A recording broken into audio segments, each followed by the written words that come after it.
Bismillah. Assalamualaikum warahmatullahi wabarakatuh. Isra Mi'raj merupakan peristiwa luar biasa yang pernah dialami oleh Nabi Muhammad. Pada peristiwa ini, Nabi menempuh perjalanan dari Masjidil Haram menuju Masjidil Aqsa, lalu diangkat ke langit menuju Sidratul Muntaha. Dan yang lebih dahsyatnya lagi, perjalanan yang panjang itu hanya ditempuh dalam waktu 1 malam.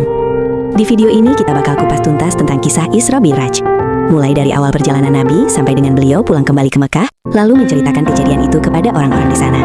Yuk langsung aja kita mulai kisahnya. Sebelum diangkat menjadi Nabi, orang Quraisy selalu memuji Nabi dengan gelar Al-Amin, yang artinya orang yang paling jujur dan dapat dipercaya.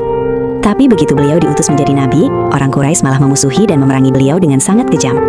Saat itu Abu Thalib lah yang melindungi Nabi dari kejahatan orang kafir Quraisy. Abu Thalib membela Nabi sampai akhir hayatnya. Begitu juga dengan Sayyidah Khadijah, saat Nabi menghadapi gangguan dan cacian dari orang kafir Quraisy, beliau selalu ada untuk menghibur dan mendampingi Nabi. Selama 10 tahun mereka mendampingi Nabi berjuang dengan segala harta jiwa dan raga. Tepat 10 tahun setelah masa kenabian, Allah memanggil Abu Thalib dan Khadijah dalam waktu yang berdekatan. Kehilangan Khadijah dan Abu Thalib membuat Nabi diliputi kesedihan yang mendalam. Karena hal inilah, para ulama menyebut tahun ini sebagai Amul Husni, atau tahun kesedihan. Namun kesedihan Nabi tidak sampai di situ. Setelah Abu Thalib dan Sayyidah Khadijah meninggal dunia, kaum kafir Quraisy semakin merajalela. Mereka mencaci, mengintimidasi, bahkan mempersekusi Nabi dengan sangat kejam. Mereka terus-terusan menyakiti Nabi, baik fisik maupun mental. Hal inilah yang membuat Nabi memutuskan untuk pergi ke Taif.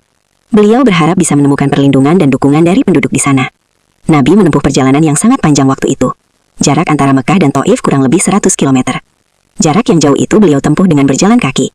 Bayangkan sahabat seiman, jarak 100 km ditempuh dengan jalan kaki. Ketika Nabi sampai di Taif, harapan yang besar tadi malah sirna dalam seketika. Ternyata penduduk Taif lebih bengis dan lebih kejam daripada penduduk Mekah. Nabi tidak diterima di sana. Beliau diusir dengan hina. Bahkan mereka menghujani Nabi dengan batu dan cacian yang begitu pedih. Nabi meninggalkan Taif dengan perasaan yang sangat tertekan. Dalam kondisi itu, beliau memutuskan untuk beristirahat di sebuah kebun. Dengan air mata yang terus mengalir di pipinya, Nabi mengangkat kedua tangannya lalu berdoa kepada Allah.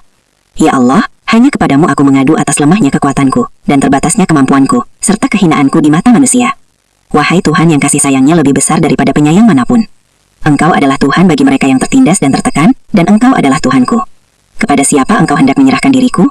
Apakah kepada orang yang jauh yang akan menindasku? Atau kepada musuh yang akan memperlakukanku dengan buruk?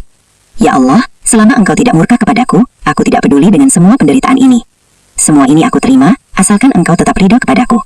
Namun yang lebih aku harapkan adalah perlindungan dan kelembutan-Mu. Aku berlindung dengan cahaya wajah-Mu yang menerangi segala kegelapan, yang dengan cahaya itu, segala perkara dunia dan akhirat menjadi lebih baik. Aku berlindung dari kemurkaan-Mu dan kemarahan-Mu yang bisa menghampiriku.